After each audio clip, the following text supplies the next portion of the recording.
Assalamualaikum warahmatullahi wabarakatuh. Abu Ibrahim bercerita, suatu ketika aku jalan-jalan di padang pasir dan tersesat tidak bisa pulang. Di sana kutemukan sebuah kemah yang sudah lawas dan lapuk. Perhatikan kemah tersebut, dan ternyata di dalamnya ada seorang tua yang duduk di atas tanah dengan sangat tenang. Ternyata orang ini kedua tangannya buntung, matanya buta, dan sebatang kara tanpa sanak saudara. Kulihat bibirnya komat-kamit mengucapkan beberapa kalimat. Kemudian aku mendekat untuk mendengar ucapannya, dan ternyata ia mengulang-ulang kalimat yang artinya, segala puji bagi Allah yang melebihkanku di atas banyak manusia. Segala puji bagi Allah yang melebihkanku di atas banyak manusia. Aku heran mendengar ucapannya. Lalu kuperhatikan keadaannya lebih jauh. Ternyata sebagian besar panca inderanya tak berfungsi. Kedua tangannya buntung, matanya buta, dan ia tidak memiliki apa-apa bagi dirinya. Kuperhatikan kondisinya sambil mencari, adakah ia memiliki anak yang mengurusinya atau istri yang menemaninya, dan ternyata tak ada seorang pun. Aku pun beranjak mendekatinya, dan ia merasakan kehadiranku. Ia lalu bertanya, "Siapa? Siapa kamu?" "Assalamualaikum. Aku seorang yang tersesat dan mendapatkan kemah ini," jawabku. "Tapi kamu sendiri siapa? Mengapa kau tinggal seorang diri di tempat ini? Di mana istrimu, anakmu, dan kerabatmu?" Lanjutku. "Aku seorang yang sakit. Semua orang meninggalkanku, dan kebanyakan keluargaku telah meninggal. Namun kudengar kau mengulang-ulang perkataan, segala puji bagi Allah yang melebihkanku di atas banyak manusia. Demi Allah, apa kelebihan yang diberikannya kepadamu? Sedangkan engkau buta, fakir, buntu kedua tanganmu, dan sebatang kara. Aku akan menceritakannya kepadamu, tapi aku punya satu permintaan kepadamu. Maukah kamu mengabulkannya? Jawab dulu pertanyaanku, baru aku mengabulkan permintaanmu," kataku. "Engkau telah melihat sendiri betapa banyak cobaan Allah atasku. Akan tetapi, segala puji bagi Allah yang melebihkanku di atas banyak manusia. Bukankah Allah memberiku akal sehat, yang dengannya aku bisa memahami dan berpikir? Berapa banyak orang yang gila? Maka segala puji bagi Allah yang melebihkanku di atas banyak manusia. Bukankah Allah memberiku pendengaran yang dengannya aku bisa mendengar azan, memahami ucapan, dan mengetahui apa yang terjadi di sekelilingku?" "Ya, benar. Maka segala puji bagi Allah yang melebihkanku di atas orang yang banyak tersebut. Betapa banyak orang yang tuli tak mendengar, maka segala puji bagi Allah yang melebihkanku di atas orang banyak tersebut. Bukankah Allah memberiku lisan yang dengannya aku bisa berpikir dan menjelaskan keinginanku?"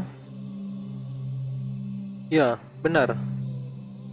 Lantas, berapa banyak orang yang bisu tidak bisa berbicara?" "Itu juga banyak," jawabku. Maka segala puji bagi Allah yang melebihkanku di atas orang yang banyak itu. Bukankah Allah telah menjadikanku seorang muslim yang menyembahnya, mengharap pahala darinya, dan bersabar atas musibahku?" Lalu ia berkata, "Padahal berapa banyak orang yang menyembah berhala?" salib, dan sebagainya, dan mereka juga sakit. Mereka merugi di dunia dan akhirat. Maka segala puji bagi Allah yang melebihkanku di atas orang banyak tersebut. Orang tua itu terus menyebut kenikmatan Allah atas dirinya satu persatu, dan aku semakin takjub dengan kekuatan imannya. Ia begitu mantap keyakinannya dan begitu rela terhadap pemberian Allah.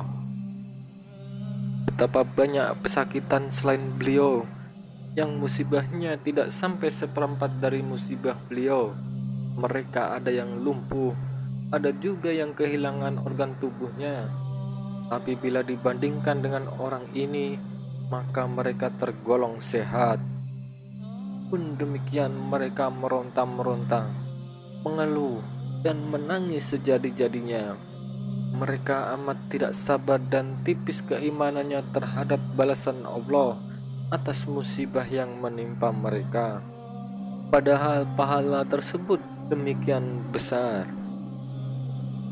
Aku pun menyelami pikiranku makin jauh, hingga akhirnya khayalanku terputus saat Pak Tua itu mengatakan, "Bolehkah kusebutkan permintaanku sekarang? Maukah kamu mengabulkannya?" "Ya, apa permintaanmu?" kataku. Maka ia menundukkan kepalanya sejenak seraya menahan tangis.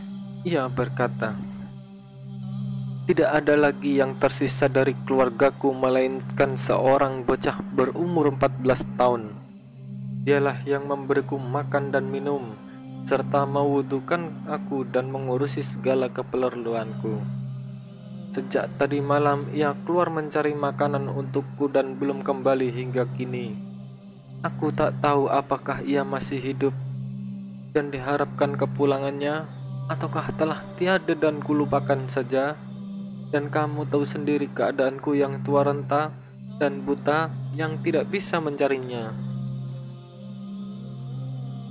Maka kutanyakan ciri-ciri anak tersebut, dan ia menyebutkannya. Maka aku berjanji akan mencarikan bocah tersebut untuknya.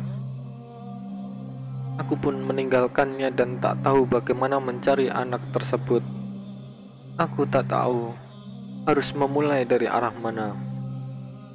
Namun, tatkala aku berjalan dan bertanya-tanya kepada orang sekitar tentang si anak itu, nampaklah olehku dari kejauhan sebuah bukit kecil yang tak jauh letaknya dari kemah si Pak Tua. Di atas bukit tersebut ada sekawanan burung gagak yang mengerumuni sesuatu. Maka segeralah terbetik di benakku bahwa burung tersebut tidaklah berkerumunan kecuali pada bangkai atau sisa makanan.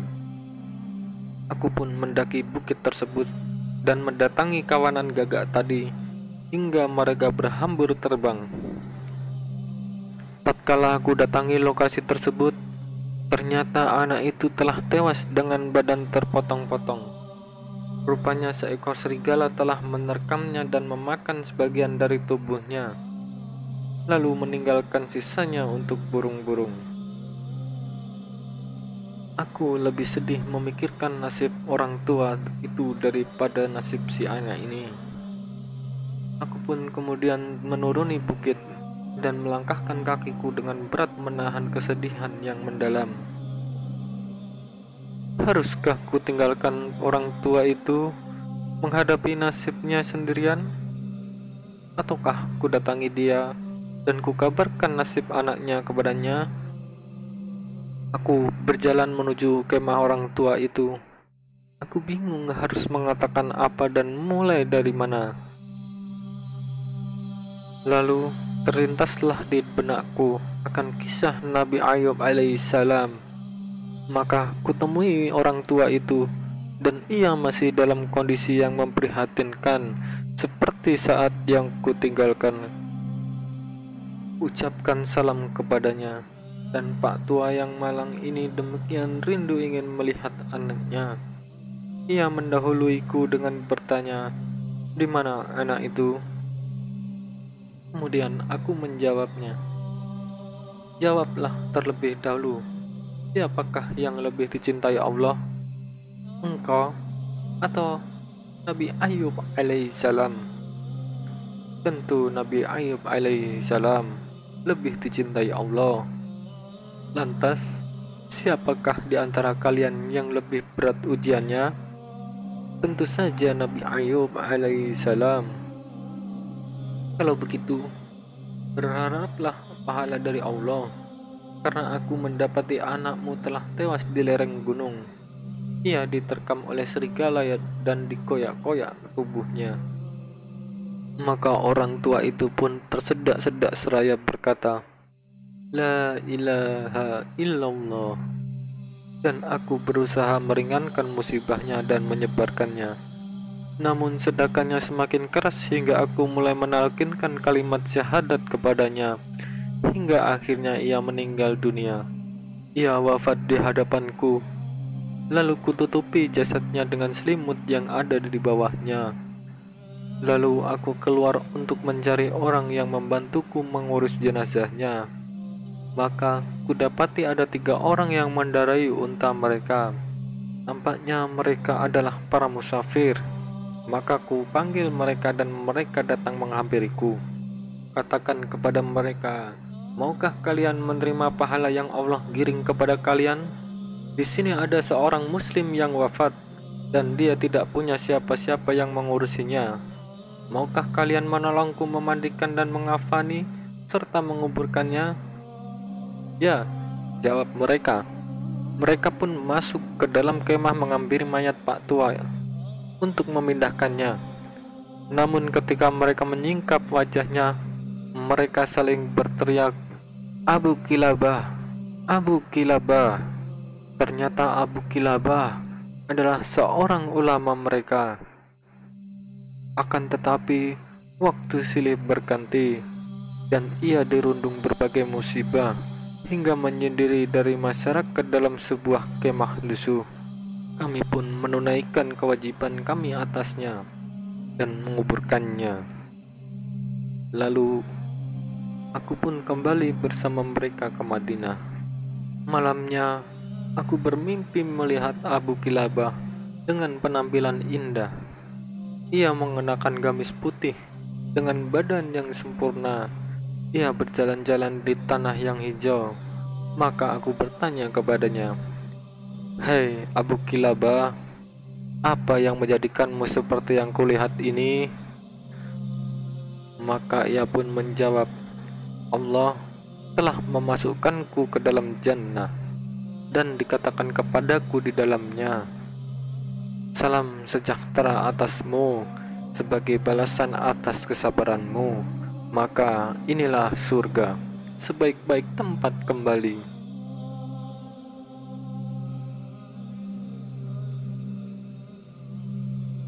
Kisah ini diriwayatkan oleh Al-Imam Ibnu Hibban dalam kitabnya As-Sikat dengan penyesuaian, diterjemahkan oleh Abu Hudzaifah Al-Atsari dari kitab Asikun fi Ghurfatil Amaliyat oleh Syekh Muhammad Al-Arifi. Semoga bermanfaat.